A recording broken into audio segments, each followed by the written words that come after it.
Você já parou para pensar de onde vieram as bandeiras que vemos hasteadas em eventos esportivos, nas ruas, em frente a escolas ou nos desfiles militares? Esses pedaços de pano coloridos, que hoje parecem tão naturais e comuns, escondem uma história fascinante, feita de guerras, conquistas, símbolos de poder e também de união entre povos. As bandeiras não nasceram de um dia para o outro. Elas carregam séculos de tradição, lendas e disputas que moldaram o mundo como conhecemos. Afinal, por que cada país tem uma bandeira? E como algo tão simples, formado apenas por cores e desenhos, consegue despertar sentimentos tão fortes de identidade, orgulho ou até de rivalidade entre nações? Hoje vamos mergulhar na história do nascimento das bandeiras nacionais. E eu te garanto, depois desse vídeo, você nunca mais vai olhar para uma bandeira do mesmo jeito. Desde os tempos mais antigos, o ser humano buscou maneiras de se identificar e de se diferenciar dos outros grupos. Imagine tribos rivais, séculos atrás,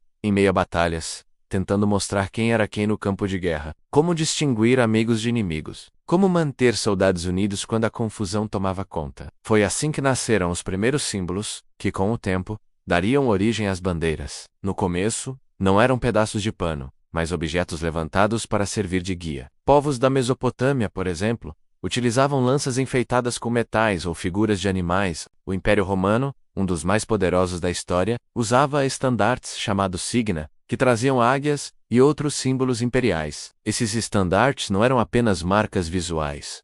Eles carregavam um peso sagrado. Perder o estandarte para o inimigo era considerado uma das maiores desonras possíveis. Com o passar dos séculos, esses símbolos foram ganhando mais forma e movimento. Quando o vento soprava, era mais fácil enxergar tecidos coloridos do que pedaços de metal pesado. E assim os estandartes foram se transformando em bandeiras. Na Idade Média, os cavaleiros e senhores feudais usavam brasões em escudos e estandartes, para mostrar sua linhagem e poder. As cores e os símbolos eram escolhidos com cuidado, porque tinham significados profundos. Um leão podia representar coragem, o azul podia simbolizar lealdade, o vermelho significava bravura, era quase uma linguagem secreta, em que cada traço carregava uma mensagem. Mas e quando as bandeiras começaram a representar, não apenas famílias, mas povos inteiros? Esse salto aconteceu com a formação dos reinos e depois dos estados modernos. A partir do século XV, com as grandes navegações, surgiu uma necessidade urgente. Como identificar de onde vinham aqueles navios que atravessavam oceanos? Imagine um porto movimentado, recebendo embarcações da Espanha, de Portugal, da Inglaterra, da Holanda. Como saber quem era aliado e quem era inimigo? Como distinguir comerciantes de piratas? Foi no mar que as bandeiras nacionais ganharam força. Elas serviam como identidade oficial de um país diante do mundo. Um exemplo marcante é a bandeira da Dinamarca, considerada a bandeira nacional mais antiga em uso contínuo no planeta. A lenda conta que ela teria caído do céu durante uma batalha no século XIII, um sinal divino que garantiu a vitória. Até hoje, o Dannebrog, como é chamado, é motivo de orgulho para os dinamarqueses. Já a bandeira do Japão, com o famoso círculo vermelho representando o sol, tem raízes em símbolos ainda mais antigos ligados à mitologia do país. O mesmo vale para a Inglaterra, cuja cruz de São Jorge se tornou um ícone de sua identidade. Ao longo da história, as bandeiras foram muito mais do que decorações. Elas eram armas psicológicas. Levantar uma bandeira sobre um território conquistado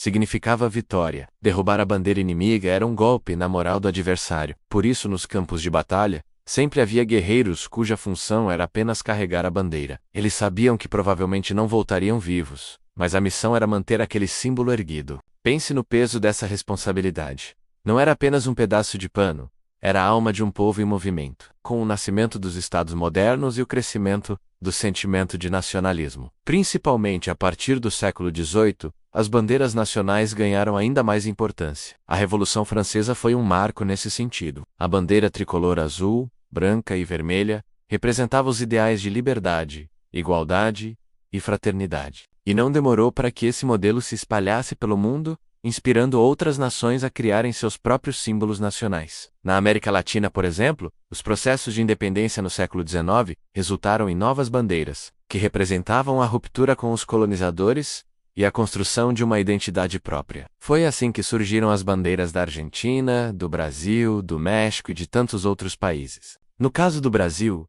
a bandeira que conhecemos hoje tem uma história curiosa. Antes da independência, o símbolo era ligado a Portugal. Com a proclamação em 1822, foi criada a bandeira do Império, com um fundo verde, e o brasão real no centro. Depois da proclamação da República, em 1889, adotou-se a bandeira que permanece até hoje, com o losango amarelo e a esfera azul estrelada, trazendo a famosa frase ordem e progresso. Cada estrela representa um estado, e a posição delas reflete o céu visto do Rio de Janeiro, na noite de 15 de novembro de 1889, dia da proclamação. É ou não é? Incrível como até os detalhes do céu foram eternizados na bandeira, mas as bandeiras não são apenas símbolos de países. Elas também podem representar resistência e luta. Durante guerras de independência, revoluções e protestos, novas bandeiras surgiram como gritos de liberdade. Quem não se lembra da imagem da bandeira dos Estados Unidos sendo fincada em Iwo Jima durante a Segunda Guerra Mundial, ou das bandeiras erguidas em manifestações populares ao redor do mundo? Até mesmo no esporte, quando torcedores levantam bandeiras gigantes, o que vemos é a materialização desse sentimento de pertencimento. Uma pergunta importante: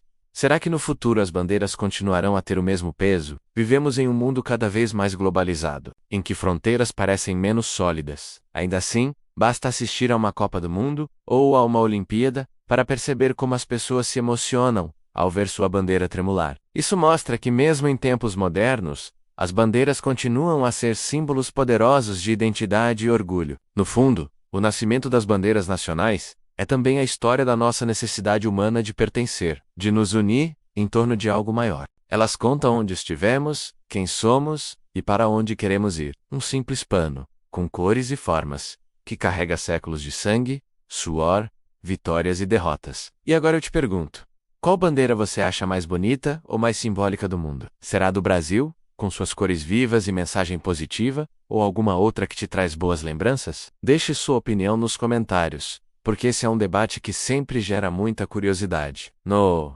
próximo vídeo, vamos continuar explorando a história dos símbolos que moldaram o mundo e que muitas vezes passam despercebidos no nosso dia a dia. Então não se esqueça, inscreva-se no canal, curta esse vídeo, compartilhe com seus amigos e ative o sininho para não perder nenhum conteúdo novo. Afinal, o conhecimento só faz sentido quando é compartilhado.